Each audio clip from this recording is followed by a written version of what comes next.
Now, if you're just getting started into game development, you're often going to hear the concepts quality versus quantity. And I think that can be a bit misleading, and I want to flip that on its head. Because when we talk about quality versus quantity, what we're really talking about is it's better to create a single game experience that is brilliant, that everybody enjoys, that captivates people, as opposed to loads and loads of just asset flippers or shoddy games that no one's really interested in. And that's definitely true. However, when you're starting the journey of game development, when you're an early game developer, whether you want to build a career out of it and get a job with a AAA studio, or whether you want to become a solo developer that's capable of sustaining themselves by making games and experiences that people enjoy, you've got to go for quantity over quality. And by that, I mean that you need to get your reps in. And what do I mean by reps? If you think about the analogy of working out, say I was curling, doing bicep curls right now, and I took 60 seconds to lift the bar all the way up. That's far less effective at training my muscles than if over those 60 seconds I did 30 repetitive movements, 30 reps. The muscles learn so much better, and this is scientifically proven. Muscles and habits are formed so much better through repetition as opposed to simply time spent. And I can talk about this from first-hand experience. The first game I ever made when I started on my game development journey was a game called Glow, and I set myself a target of 3 months to achieve that.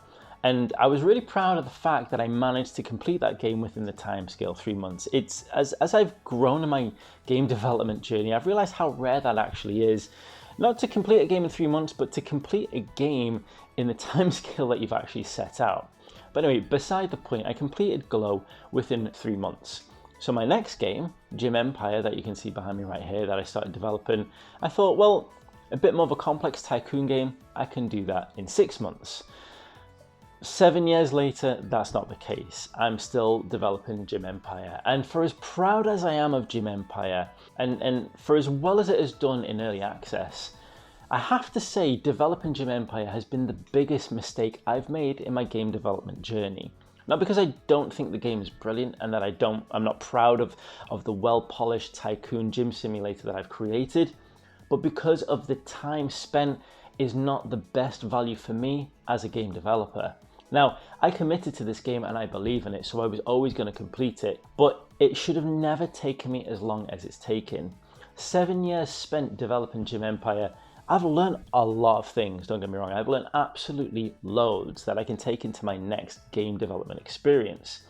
However, if over those 7 years instead I'd done multiple games, let's say I'd created multiple 6-month games, and let's say a handful of those went to release, then I could have gone through the experience of developing a game from beginning to end and releasing it and selling it as a commercial game.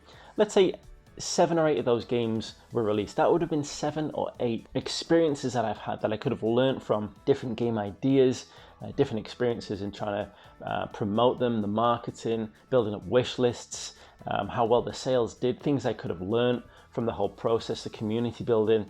I could have repeated that 7 or 8 times as opposed to doing it one single time over 7 years. So I believe that if you're starting your video game development journey, quantity is way more important than quality in the early days.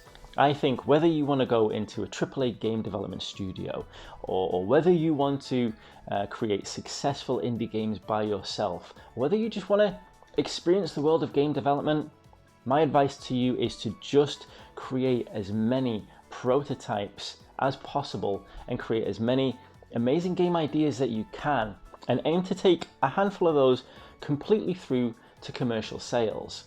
And by doing that, of course, not every game idea is going to be equal, not every game idea is going to be amazing, but by doing that, you will have found yourself building a portfolio of games that you can go and show AAA developers.